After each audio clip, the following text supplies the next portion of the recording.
On this podcast, we explore fantastical thinking, moral panics, conspiracy theories, and urban legends, examine the forces that shape our culture, and tell the stories that create the realities we share, and sometimes the realities we don't.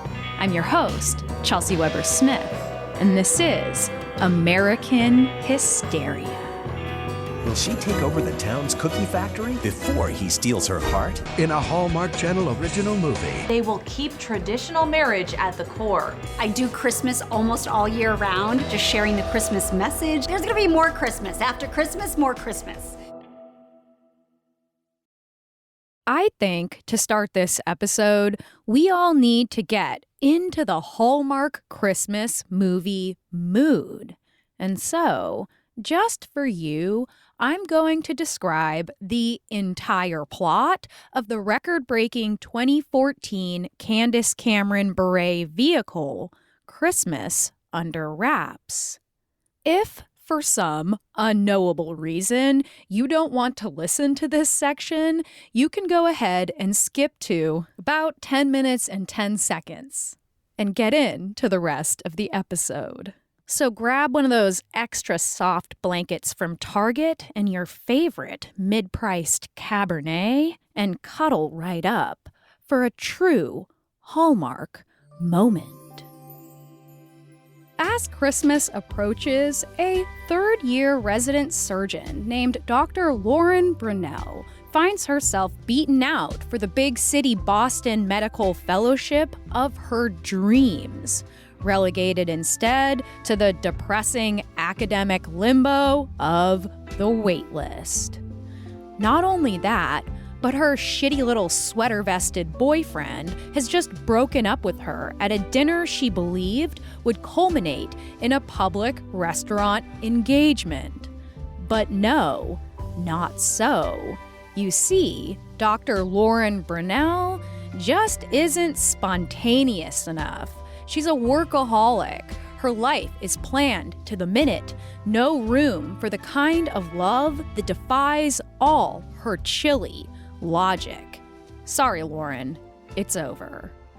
Arriving back at her familial mansion, she speaks to her parents in the parlor. Dr. Brunell's father, Dr. Brunell, has always encouraged his daughter to follow in his affluent, workaholic footsteps, but her keenly observant mother senses something isn't quite right and continuously reminds Lauren to live in the moment, telling her, "You can listen to your mind, but you have to follow your heart." Unsure of her future for the very first time, she spontaneously takes a job in a small town outside Anchorage, Alaska, only accessible by a tiny plane flown by the flanneled town handyman and eligible bachelor, Andy Holiday. They fly shakily over these terrifying snowy mountains, the kind where if they crashed, they would never be found and would have to survive by any means necessary. It's as if the Andy's plane crash incident never even happened, which of course, in the crystalline Hallmark universe, it didn't. Safely and calmly, they descend into this small town called Garland, and Andy, somewhat smugly, questions Dr. Brunell's big city personality and her noteworthy lack of Christmas cheer, which she soon discovers overfloweth in this small town, blanketed in snow so pristine that one has to wonder if dirt even exists in this alternate plane. She's immediately confronted with that small-town attitude. No fancy espresso drinks here, lady, but we got all the hot coffee and all the plain white sugar you could ever want. Here in the single restaurant in town, Hattie's Diner, that has long sat beside the only general store in town. As Andy explains, In Garland, things may not be fancy, but they have everything they need. Dr. Brunell, however, has not yet shaken the snoot of the city from her laughably thin coat. When Andy walks her to her stunning little rustic cabin where she will be living, she sighs, "This will have to do." Later, at Hattie's Diner, she meets Andy's suspiciously jolly father, Frank Holiday, who literally only eats plates of brightly frosted cookies. She discovers that he founded the remote town and built a business called Holiday Shipping, with a factory providing most of the jobs in the area. Though what they do seems to be a strange Garland secret. When Dr. Brunell begins her stressful tenure as the single doctor in town, she becomes a bit of a celebrity, with even the Garlandites she has never met greeting her as she shuffles through town on the pristine sidewalk. "Hey, Doc. Ho, Doc. How you doing, Doc?" Even Andy calls her Doc. At his request, she also begins a mission to get Andy's ailing father in healthier shape, first demanding that he begin to eat more than just frosted cookies, to which he protests in a huff. As Dr. Brunell settles into her new role, she is charmed by this quieter, friendlier life with a new possible beau. A man, she finds out, was once a workaholic himself, an architect in Seattle who gave up the rat race to return to his hometown. Like Lauren, Andy has to decide whether he is staying in his hometown to keep his aging father's business alive or return to his big life in the big city.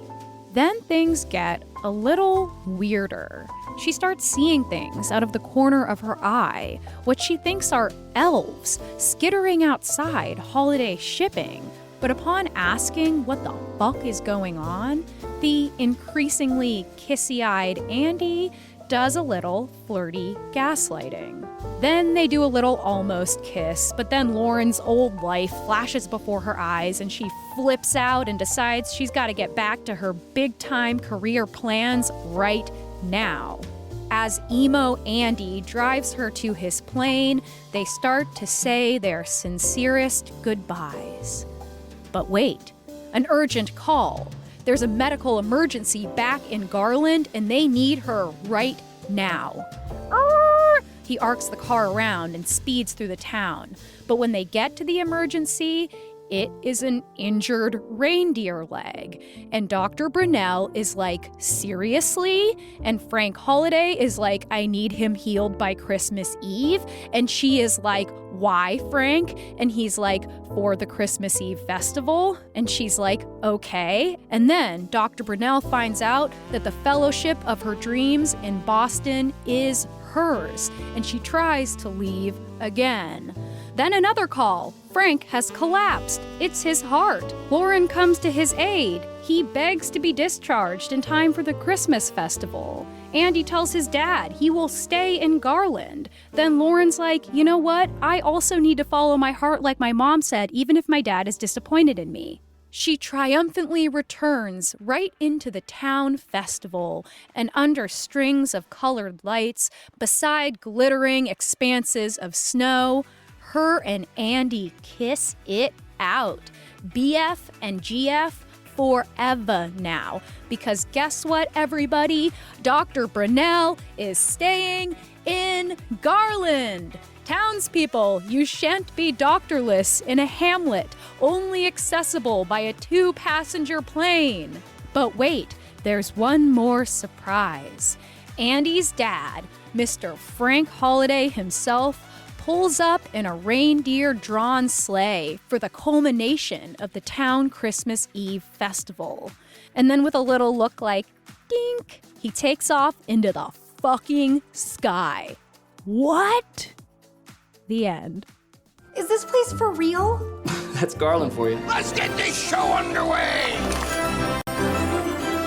The star of Christmas Under Wraps is Candace Cameron Bure, Hallmark's former Queen of Christmas, also a major Christian influencer with her own clothing line, a shop full of spiritually inspirational products, and of course, a whole bunch of cozy Christmas-themed products for adults.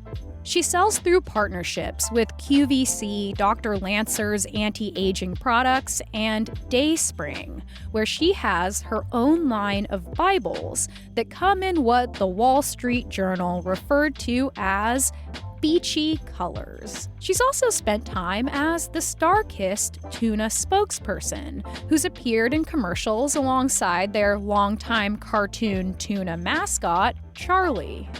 In one ad, he floats beside her on the red carpet, both posing for the cameras, when she gets a little hungry and pulls a convenient on-the-go pouch of snack tuna from her designer clutch to give her that little boost she needs.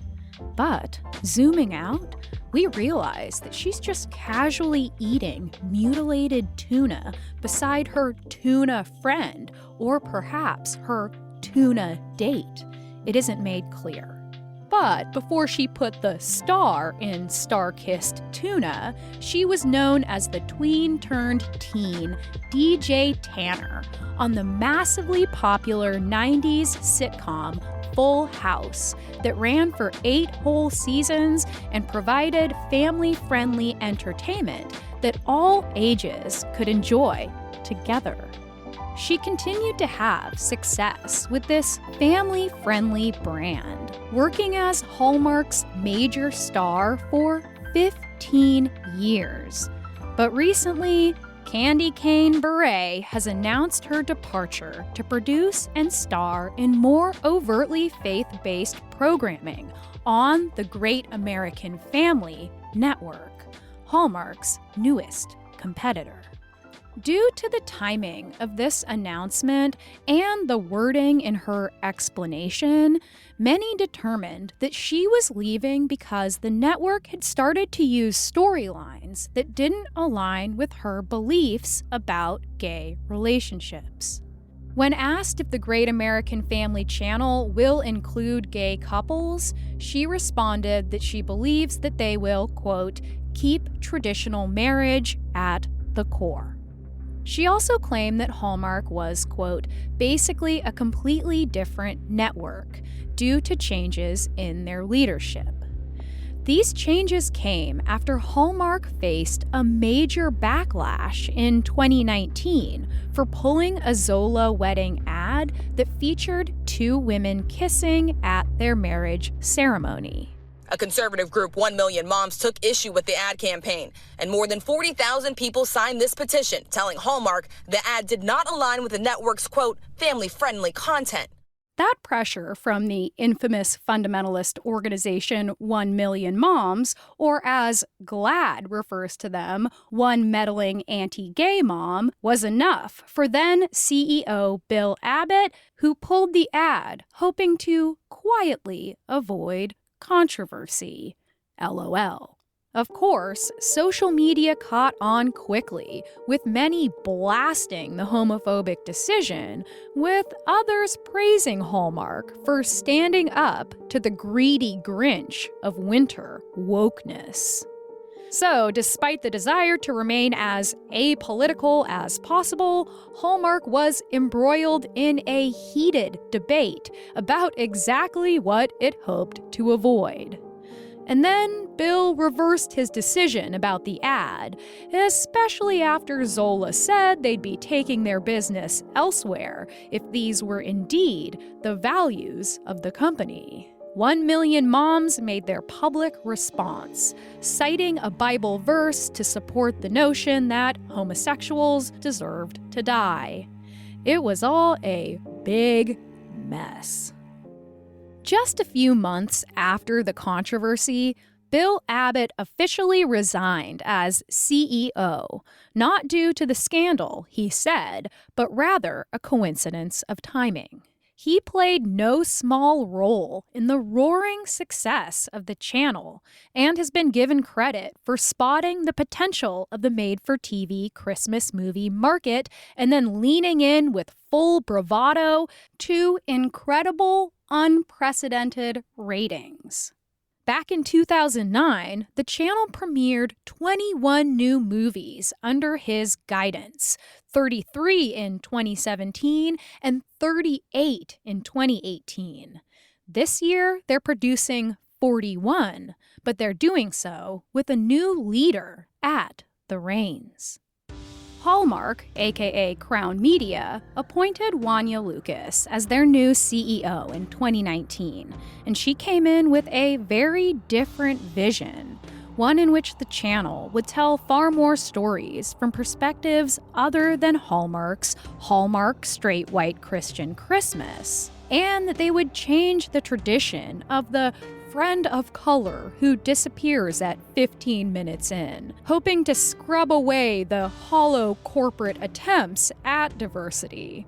Representation is one thing, making sure that people see themselves and hear themselves, but also trying to move from that to cultural authenticity. Black people in New Orleans are not like Black people in Brooklyn in terms of their culture, the culture that they live within, how they may celebrate different holidays. I mean, there's a cultural nuance that transcends race and it transcends gender. Candace Cameron Bure made the decision to follow her longtime collaborator to the Great American Family channel, where he is currently the CEO. That's right, Mr. Bill Abbott. She said of the reason for her move, quote, "I knew that the people behind the Great American Family were Christians that loved the Lord and wanted to promote faith-based programming and good family entertainment."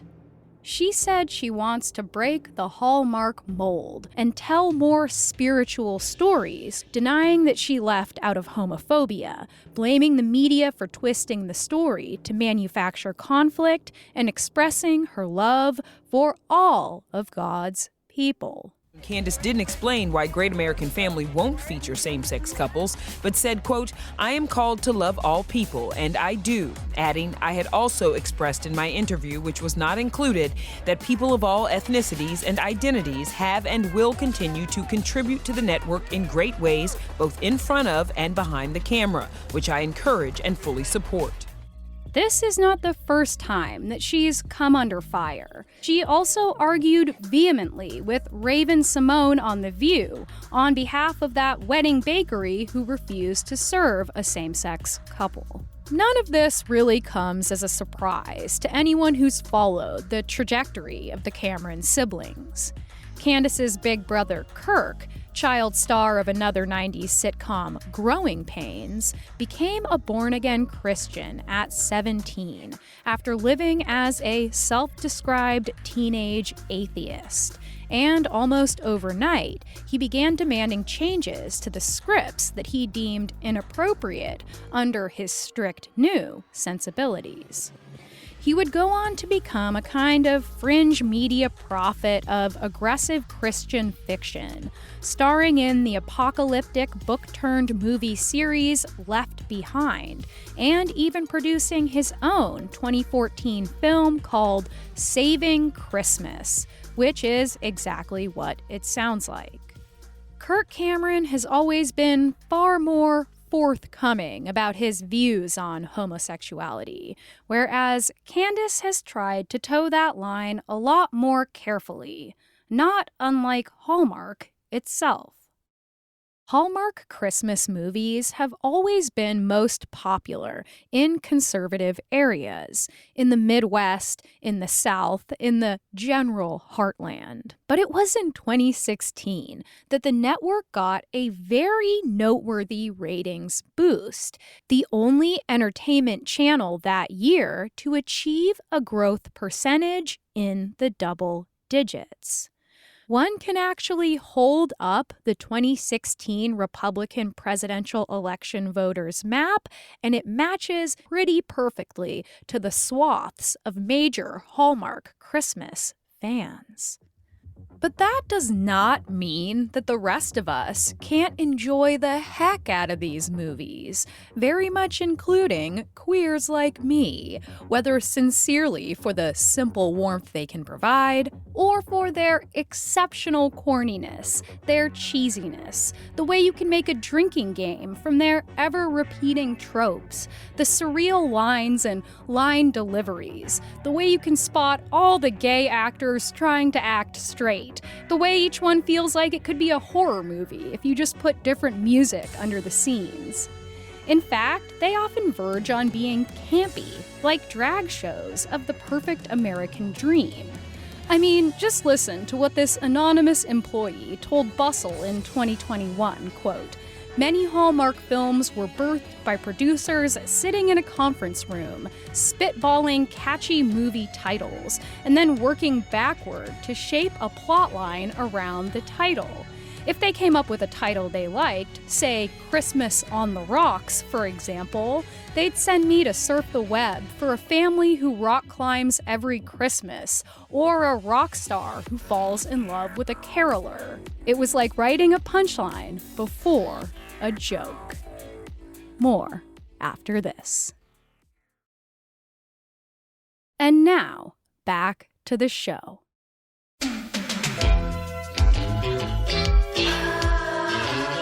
Hallmark's target demographic is women ages 25 to 54, and tugging on the heartstrings of Gen X and millennials with 80s, 90s, and 2000s nostalgia, well, that works pretty well on viewers no matter what their values are. Like most big companies, they know that this nostalgia sells, and they've been selling back to us the sitcom kids we grew to really know on TV when we sat cross-legged on the carpet with the friends we pretended they were.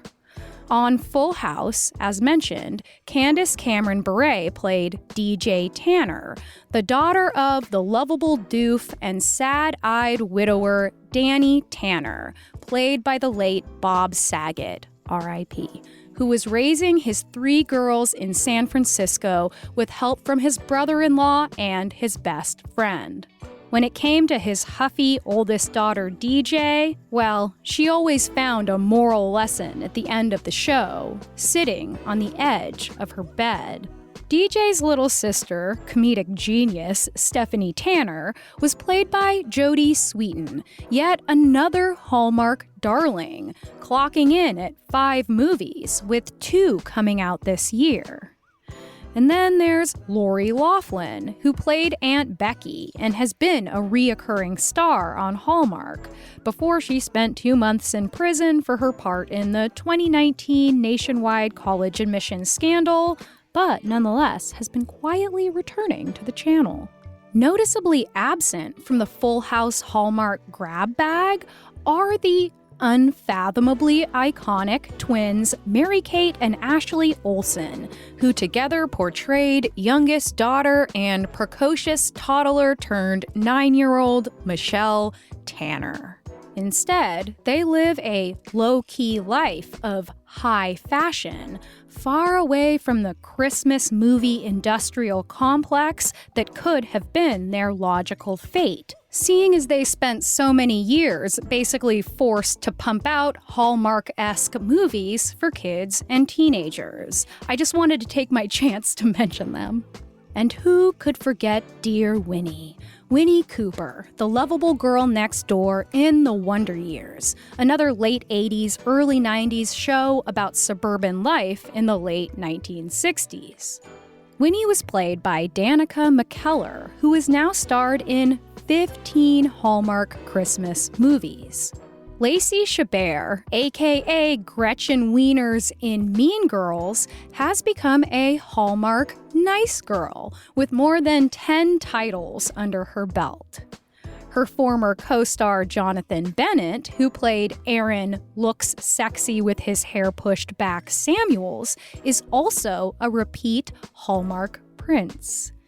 Tiffany Thiessen of Saved by the Bell, Tori Spelling of Beverly Hills 90210, Tamara Mowry Housley of Tia and Tamara, Patrick Duffy of Step by Step, James Vanderbeek of Dawson's Creek, and Chad Michael Murray of One Tree Hill. You get the picture. Along with casting former child stars, the channel also adheres to a strict 9-act structure that very often features a beautiful and neurotically driven career woman from the big city who leaves behind an unlikable business boyfriend and then has to live temporarily in a small town for some themed reason. She is clearly lacking the Christmas spirit when she arrives in a town stricken with Christmas. Then comes a little meet cute with the handsome handyman or baker or Christmas tree farmer, who's often a widower with a child. Shockingly, Hallmark doesn't shy away from mentions of spousal death. Then the woman and the man do an almost kiss, but then they're interrupted by some version of a big business force coming in to destroy whatever family-run joint is the heart of the town. But then the community bonds together to vanquish the modernizing forces, and the woman and the man finally kiss, but just once, as she begins the process of tapering her ambitions to focus on family values in this small town, on the little things, the things that matter, the things that might be magic. So now that we have our stars and our plot, we need our set. Despite the implicit Americanness of these movies, they're almost always shot in the cutest Canadian small towns they can find, the producers sometimes going on actual road trips to find hidden gems with that perfectly quaint downtown look. It's simply cheaper to make movies in Canada. It's also common knowledge that if you are a screenwriter, don't even try to pass the execs a script that isn't absolutely caked in immaculate knolls of bone-white snow. It's an unspoken rule that there always has to be snow, and each movie is actually allocated a budget of $50,000 to make that happen. Because most of these winter movies are actually shot during summer days, so the snow is mostly made of fabric snow blankets, fire-retardant foam, crushed limestone, ice shavings, and soap bubbles. This also means that the actors are forced to wear jackets and scarves and hats and mittens in the heat of the sun, which can hit 100 degrees in some locations, while still keeping 2 mittened hands wrapped around a steaming mug of scalding hot chocolate. The shoots usually take 15 days and cost $2 million a pop, with screenwriters getting about $50,000 per script, same as the snow budget. These costs are not very high when you consider the $150 million the network makes in ad revenue during November and December alone. Specifically trained set designers also come in to make sure the films have that patented Hallmark feeling, just jamming as much Christmas as possible into every single frame. Characters have to have special Christmas bed sheets and special Christmas hand towels, wreaths and Christmas lights inside, including in the bathroom, enormous trees covered in fat snakes of garland, and ornaments the size of a human head.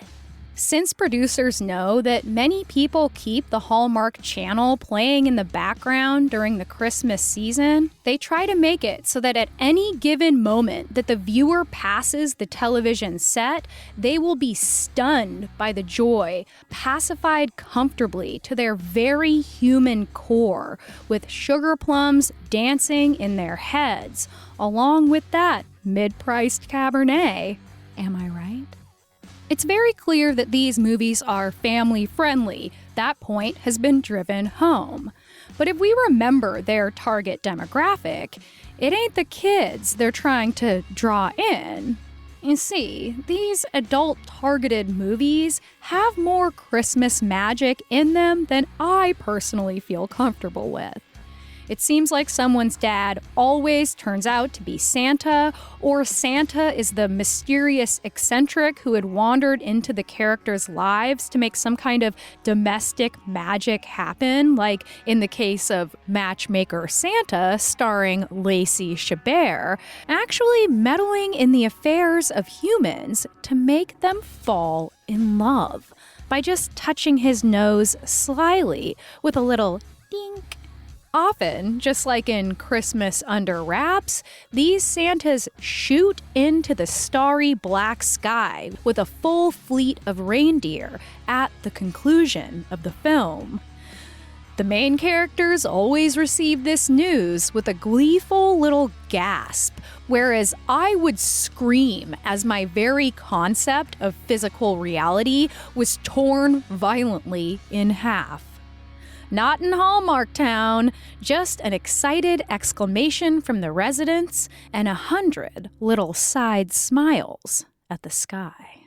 Dad really decided to get into greeting cards instead of postcards because although postcards had been a means of communication, he thought they were getting dirty in content and would not serve the purpose of social communication. Foul language and what was then nude-looking women, which were today would be considered completely clothed, of course. But it was not aiming in the right direction as an industry, and I think it's proved to be right. Back at the turn of the 20th century, when Hallmark was just a twinkle in the eye of an uncommonly entrepreneurial child, there wasn't a lot of Christmas magic to be had by unrich kids who also did not enjoy such frivolities as playing, but instead got to work straight out of the womb, especially if they were living with single mothers, like little Joyce Clyde Hall was. Known to his familiars as JC, the boy showed his talent for business early, starting his career at the robust age of 8 years old, selling makeup and fancy soap door to door for a company that would eventually become Avon. At 14, he met a Chicago salesman who convinced him to enter the brand new, bustling postcard industry, and he and his brothers scraped together their teenage life savings, coming up with $540 to found the Norfolk Postcard Company. Lucky for these boys, postcards were becoming a full-blown craze in America.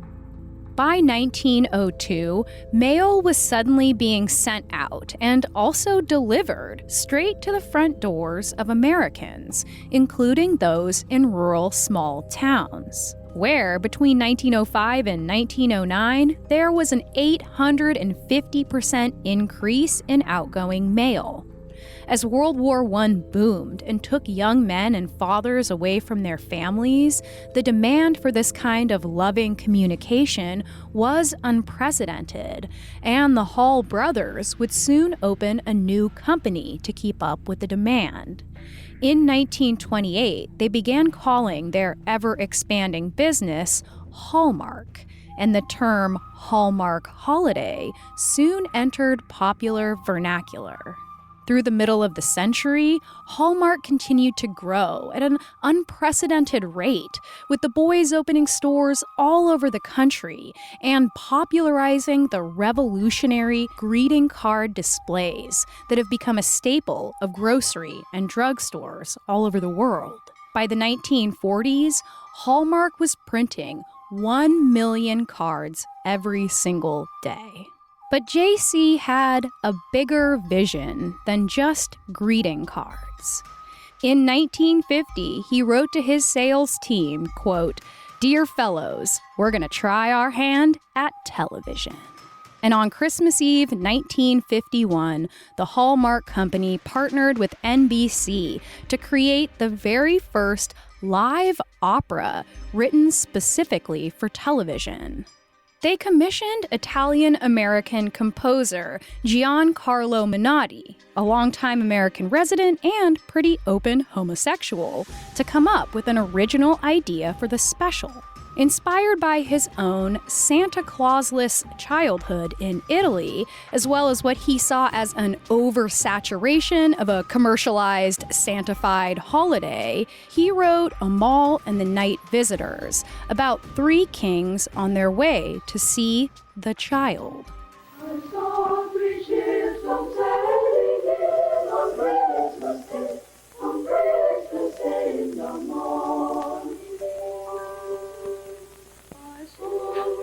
Millions of Americans tuned in to watch this opera live, and by the next morning, millions more would kick themselves for missing the live show, as stories of its success dominated newspaper headlines, including the front page of the New York Times.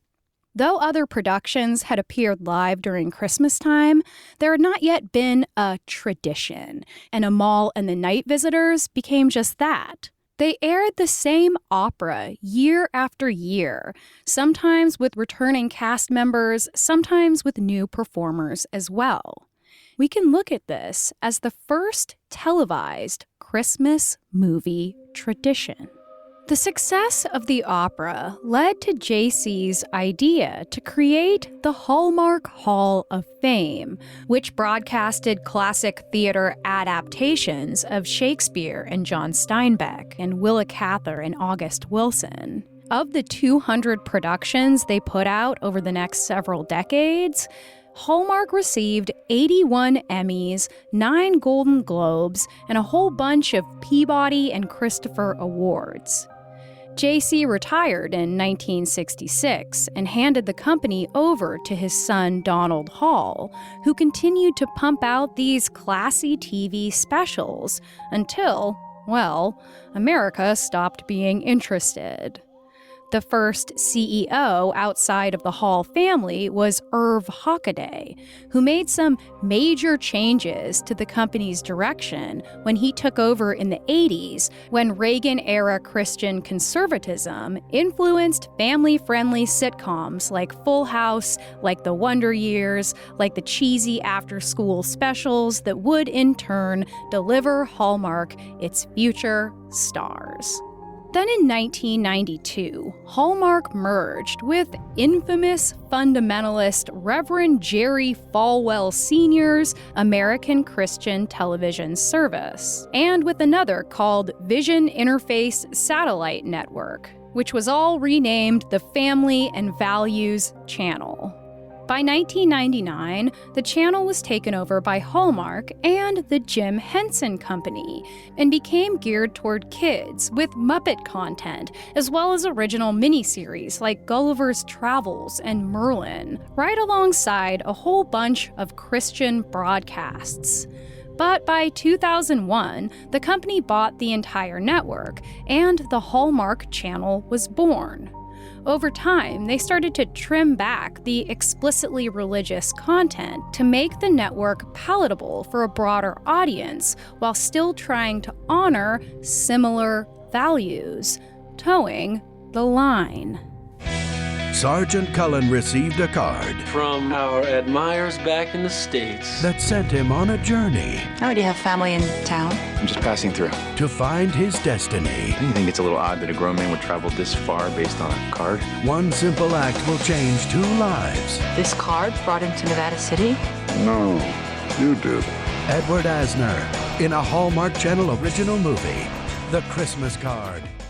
Hallmark put out their first major movie production in 2006 called The Christmas Card, which centers around a young soldier stationed in Afghanistan who receives a mysterious card in the mail from a mystery woman and becomes determined to find her when he returns home.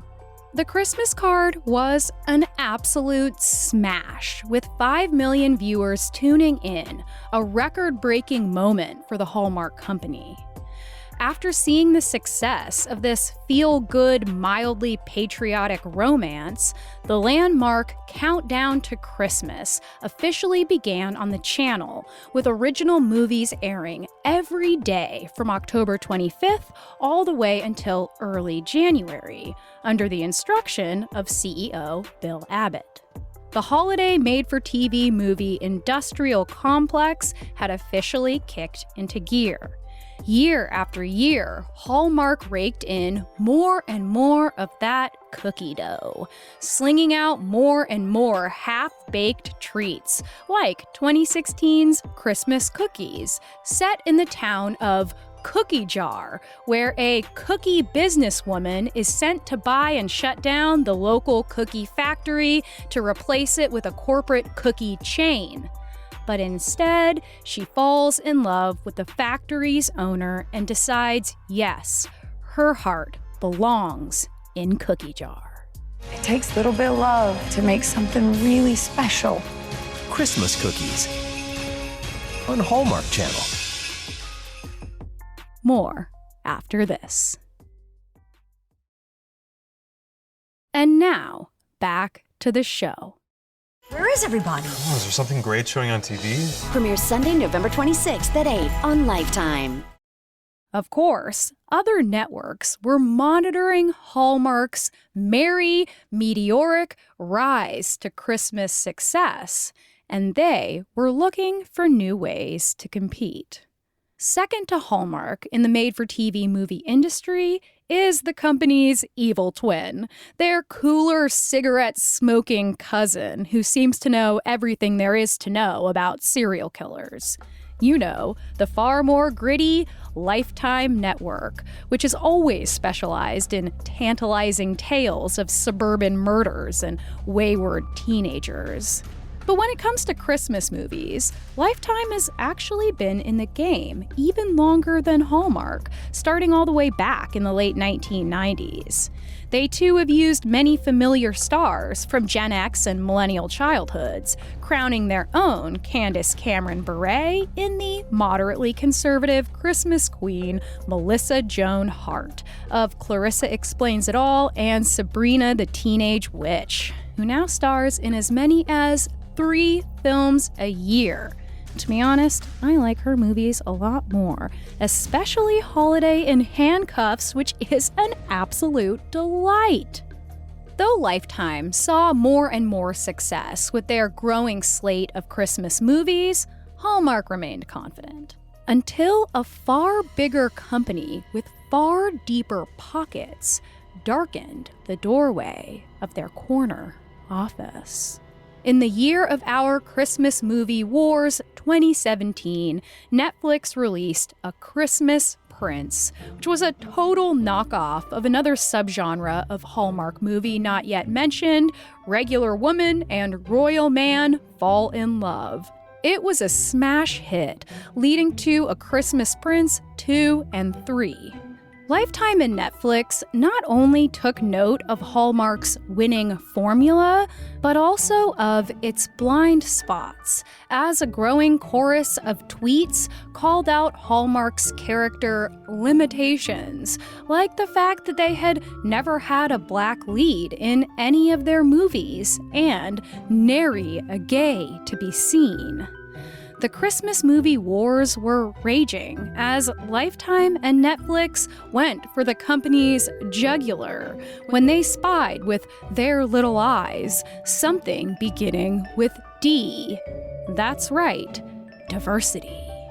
Lifetime offered up gay leads in 2020's The Christmas Setup, in which an uptight lawyer from New York goes home to visit his mother, Fran Drescher, for Christmas, where he reconnects with his high school crush and then has to decide whether to choose this new small-town life or take the promotion he was offered in London. Then Netflix countered with The Happiest Season, starring Kristen Stewart playing a woman visiting her girlfriend's super rich family house for Christmas, who's told only moments before that she has not yet come out to her parents and they have to pretend to be friends for the duration of the trip. And of course, stressful but hilarious hijinks ensue.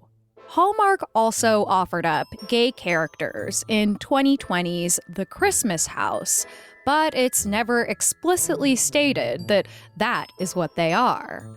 But this year, Hallmark has finally caught up with the premiere of their first gay leads in The Holiday Sitter, starring the openly gay Jonathan Bennett, aka Mean Girls' Aaron Samuels, as a workaholic with a handsome neighbor. And hear this, Hallmark has even been putting out Hanukkah movies, like 2020's Love Lights Hanukkah, starring Mia Kirshner, aka Jenny Schechter from The L Word, and Ben Savage, also known as Corey Matthews of Boy Meets World. That's a couple I never thought I'd see. Where Lifetime had been making Christmas films with black leads since 2013, it took Hallmark until 2018, when Jerrica Hinton starred in Memories of Christmas, in which she plays a workaholic who falls in love with a professional Christmas decorator. Under new leadership, they're now putting out 4 or 5 a year with black or biracial couples. When it comes to diversity in real life, Wanya Lucas is quick to give credit to the many people at Hallmark who had long been pushing for more diversity before she got there, and the very diverse group who have always worked behind the scenes. If you think these movies are written exclusively by a group of Christian goody two-shoes doped up on whimsy, you'd be wrong. Tippi and Neil Dobrovsky are a Jewish couple who've written over 30 made-for-TV movies, mostly for Hallmark. Prolific Christmas king Ron Oliver is openly gay and has had multiple #1 hits on the channel, also directing Netflix Falling for Christmas this year, which included Lindsay Lohan's triumphant return. It's fantastic. Ron also directed the horror movie Prom Night 2, and he used to work on Are You Afraid of the Dark, including on 2 of my favorite episodes, The Tale of Laughing in the Dark and The Tale of the Ghastly Grinner. A surprising number of Hallmark writers, directors, and producers also work in horror, including Peter Sullivan, who directed Christmas Under Wraps. But we'll learn more about that next week. All of this is to say that the heart of each Hallmark movie may not be as conservative as we would assume. Even the writer and director of the first traditional Hallmark Christmas movie opera was gay. But prior to the Christmas movie wars, all of this was happening behind the scenes, hidden away from an audience that might flee at the first sight of such liberalized corruption. No time, jingle bells and Jesus, no time. When the snow begins to fall, young and old and big and small, it's a feeling of delight that makes the whole world seem so bright. It's no time, there's no time like heroes. There is a major conflict at the heart of the majority of these movies, an age-old clash between the big city and the small town, which both have their loaded political meanings. If we take another look at that postcard craze of the early 1900s that buoyed J.C. Hall into the annals of business history, we can see that the scenes that appeared most often on the cherished cardstock were of mistletoe, Santa Claus, sleighs, but also of snowy churches, bucolic countrysides, and small-town main streets, just like little old-fashioned Hallmark movies frozen in a single frame. But the postcards almost never showed images of the city. During the time of the postcard craze, people in rural areas had been hit hard by the Industrial Revolution that left farmers and family-run businesses in shambles. out of necessity and a hope for a better life, the children of these small towns started moving away at unprecedented rates to look for factory jobs in faraway metropolises. And by 1910, the total population in American cities actually surpassed the total rural population. It was hard for families to cope with these losses while also facing the powerlessness that many felt against modernization. According to historian Daniel Gifford, author of American Holiday Postcards, Imagery and Context, rural Americans were, quote, circulating an idealized version of themselves. Political science professor Paul Musgrave wrote in 2020, quote, "What Christmas movies show is that the world Americans want to live in isn't the world they've made. Most Americans live in suburbs, but holiday movies exist in a world of small towns. Most Americans work in low-status service jobs, but holiday movies promise that fulfilling work is just one true meaning of Christmas away. Giant corporations, loyal only to profits, dominate the real economy, but Christmas movie economies run on small businesses deeply embedded in their societies." I think it's fair to say that a good chunk of us, no matter who we are dealing with a serious sense of disillusionment, as pointed out in the essay Nostalgia Relieves the Disillusioned Mind, published in 2021. Quote, "Disillusionment arises when life experiences strongly discredit positive assumptions or deeply held beliefs. Under these conditions, people feel lost, confused, disconnected from their social environments. However, the past can provide solace as a refuge of meaning and social connection. Indeed, nostalgic reflection is a commonly cited source of meaning in life." Lifetime, Netflix, and all the other streaming services have certainly seen success with their own holiday movies, but they know that it's probably impossible that they'll ever beat out Hallmark because of their century-old brand that evokes nostalgic feelings in a great deal of Americans. They know that Hallmark basically owns Christmas.